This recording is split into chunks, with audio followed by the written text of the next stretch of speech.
What's going on, Walking Dead family? Welcome back to the channel. I'm the Viking. Today is my review and breakdown for Fear the Walking Dead Season 7, Episode 5. Before we get into it, guys, make sure you give a thumbs up and subscribe to the channel for all this Walking Dead content. Another very good episode for Fear the Walking Dead. It was very fun, it was emotional, and it was also pretty cheesy at times, especially that end sequence in the wrestling ring, which I'll get to, but yeah, this season again has been another top-notch for Fear the Walking Dead. Last season was brilliant, this season has been brilliant so far. The story's interesting.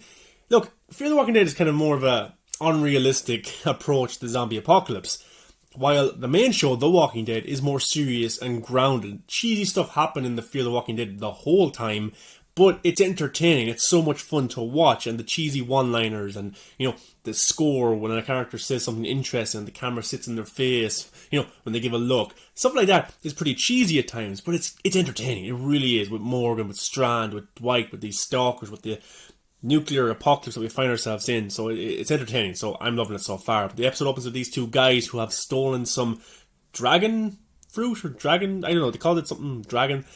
So basically these guys have stolen this food, and this mysterious people show up all dressed in black, and it turns out it's actually Dwight and Sherry, and they're known as the Dark Horses. So what they've been up to is they've been going around helping people, and they've gained a reputation where people call them the Dark Horses. They dress all in black, they arrive on their horses, and they save the day. They help people, and they take out people maybe that are doing bad things. Like, these people were obviously stealing food, somebody told them, and then they go sort the problem out. So they have a reputation around this zombie apocalypse, nuclear fallout, that, yeah, call them if you have a problem. But they are staying underground with the Lanston family that we got to meet at the end of Season 6. They found this family, and Teddy's group were actually occupying their underground bunker, and then Dwight and Sherry were able to help them take out Teddy's group, and then they all hid out there when the missiles went off at the end of the last season. Some awesome shots here of the characters under the mask, just their eyes. Love these shots, they're pretty interesting. You get to see how the characters are feeling just through their eyes. But yeah, cinematography again this episode, fantastic, the nuclear fallout. But they come across Howard, who is Strand's right-hand man. They get a call to go to a certain location. They go there. It's a trap by Howard and his men to bring Dwight and Sherry to the tower. That's where Strand has built this new community. Strand is playing golf at the top of his tower, very similar to how the governor played golf as well when he was a leader of communities. It also reminds me of 2004, Dawn of the Dead, directed by Zack Snyder, the remake, where one of the members of that group was on top of the shopping mall and playing golf as well. But then Strand is kind of, he finds it humorous that the Dark Horses are actually Dwight and Sherry. He didn't know this. He wanted to recruit the Dark Horses for a mission. So you have Dwight and Sherry in the tower, and they see how luxurious it is. There's food, there's games, 200 people live there. And this is something that they've always wanted. They wanted to have a peaceful life, have some beers, have some pretzels, and they look at two people sitting down playing checkers, and that's exactly what they're doing. It looks like that, well, it wasn't intentional because Strand didn't know who they were, but it looked like Strand had planned this. But then they see pictures on the wall, because Strand collects pictures of dead walkers. So in case you're losing a family member or you've lost somebody, then you look at this wall and you can see if you see them. But that reminded me straight away of the Sanctuary. The Savories used to kill people and then take pictures of them, the people who tried to cross them. They took pictures of Glenn's body after he was killed, and Abraham, and that reminds probably Dwight and Sherry of that as well, what Negan used to do. And Strand even calls the tower a sanctuary at once, so they're big red flags straight away. And Dwight and Sherry do not want to say they're with Strand. They do not trust Strand. They live by a code now, and they don't want to go back to the life that they had before, where they lived with Negan under rule, where she was Negan's wife and basically Dwight was Negan's servant, right-hand man. So they don't want that kind of life. And what Strand wants for them is he cares for one of his people, who was Mickey, who has left the tower to go find her husband, who she thinks is still alive, but Strand doesn't. So he wanted to recruit the Dark Horses to go and recover this woman and bring her back, because Strand cares for her so much. BS, straight away, this woman knows something, or she's done something, and Strand wants her. But luckily enough, Dwight and Sherry decline, but then they decide themselves to go and find this woman anyway, and maybe that they can bring the woman some joy by finding her husband, and then maybe they can find Padre, because Padre is the big thing throughout this season so far. We don't know what it is, but many people have heard of it over the radio. Many people are living there, and many people want to get to the Padre. So we'll see how that develops later this season, but that's the plan from Dwight and Sherry after they leave the tower. So Dwight and Sherry find the woman that Strand wanted them to find. Her name is Mickey, and actually this actress directed a few episodes of Fear the Walking Dead in the past as well, so that's pretty cool. But she's on a journey to find her husband. We get to see her duct taping some boxing gloves and equipment. This is how she escaped the tower. She suited up and went through the zombie herd that surrounds the tower. Pretty cool, pretty scary as well. But Dwight recognizes this woman. He goes, I know you from somewhere. And she's like, I don't think so. No, I know you from somewhere. And then Dwight realizes that, oh my god, you were a wrestler. You were known as the Bride. Dwight was a huge wrestling fan, and he watched her and her husband, who were a tag team. So Dwight gets to see one of his childhood heroes, which was pretty cool. I'm a wrestling fan too, so that's pretty awesome. So I like how Dwight recognized her from the previous world before the zombie apocalypse kicked off. So they decide to help her find her husband, then maybe go on and find Padre. But also they want to go back to the Langston family and get them, and maybe bring them to Strand's community, or maybe bring them with them. But they go back to the underground bunker and they have been shot. Kevin and Kim as the parents, and the young girl was also killed as well, which was terrible. I was not expecting that. I thought maybe the parents would be killed and the little girl would be okay, because Dwight at the start of the episode gives her like a Game Boy or something like that, and he looks to be very close to her. And it's a way of showing us that Dwight wants a family, but hasn't been able to tell Sherry this yet. So the girl is a walker, and then Dwight has to put her down. So that was very, very sad. I wasn't expecting that whatsoever. Then they have to bury the Lanston family, and it kind of changes their mind in a little bit. You know, they kind of think maybe the best place would be to go back to Strand's community because it's safe. Out here, we don't know what's going to happen. We go to Padre, it could be anything. We go look for Mickey's husband. We could get in trouble. We could get killed. Let's just take the safe option. Let's just stop this right now. But Mickey wants to go on the journey for her husband, and Sherry wants to help her as well. So Dwight is kind of left behind. And there's an interesting conversation between Mickey and Sherry about, you know, husbands. And then we even get some name drops about what happened before in previous seasons with Sherry, with Negan, and how Dwight, even though she didn't want him to find her, he did anyway. And Mickey's like, why did you want that? Because I didn't want him to die. I didn't want him to get killed looking for me. You know, very, very cool dialogue there between the two, but Dwight is off doing his own thing. I think he's maybe going to look for Sherry and Mickey or something like that.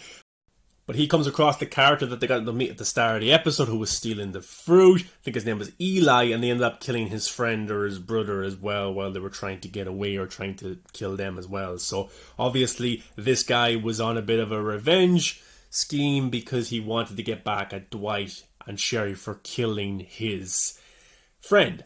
But he was hired by Strand, and Dwight gets to realize this because, very cool sequence, Dwight gets to whistle at the horse kicks back and knocks this guy down, pretty cool, but photos fall out of his bag, and that's something that Strand has implemented to the people of his community. If you kill a walker, take a picture and bring it back and put it on the wall.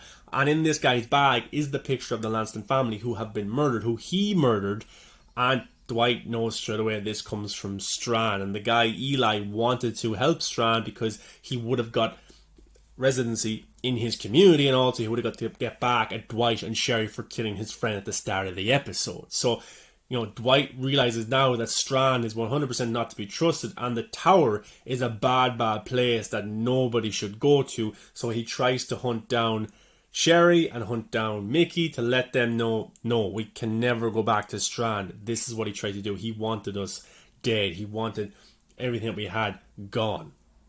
And Mickey doesn't like Strand. She doesn't trust him, and she just wants to go back there because she thinks she will be killed because she escaped the tower. And she believes that Strand only wants her back at the tower because she might tell others how she escaped, because she escaped through the zombie herd. She just suited up and went through them.